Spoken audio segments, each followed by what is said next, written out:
Naitay Kapuso, please welcome Caprice Cayetano, Heath Ornales, Marco Maza, and Clifford. Maraming salamat. Thank you very much. Maraming salamat. Beautiful Caprice. Di ba? I mean, bata nag-umpisa, but now you're a young lady. You're looking fab, ika nga. Maraming salamat sa inyong paglalambing. Kumusta kayo? Happy. Okay. Oo. Parang 4 na buwan mula nung kayo'y nakatira sa bahay ni Kuya. Ngayon kayo tumatawid na sa teleserye. Yes. Di ba? Anong reaksyon? 5,000 people in the audience? Ano yung pakiramdam?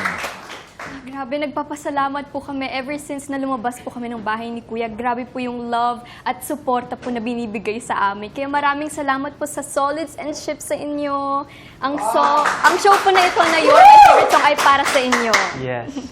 Ako po, napaka-thankful ko po na binigyan po kami ng opportunity na ganito. And since it's youth-oriented show din, we can parang help na makarelate din po yung younger audience with us. Importante yan. Napaka-powerful ng inyong pwesto, di ba? Pinapanood, pinapakinggan, nakikita talaga.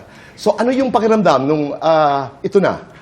Of course, there's pressure, pero it's good pressure. Kasi kami naman po talaga parang tinatry namin yung best namin to set a good example sa generation namin. So, I'm just excited. Sa tennis nga may kasabihan, pressure is a privilege. Yes. Billie Jean King, di ba? Yes. I like that when you said that pressure dito ay maganda.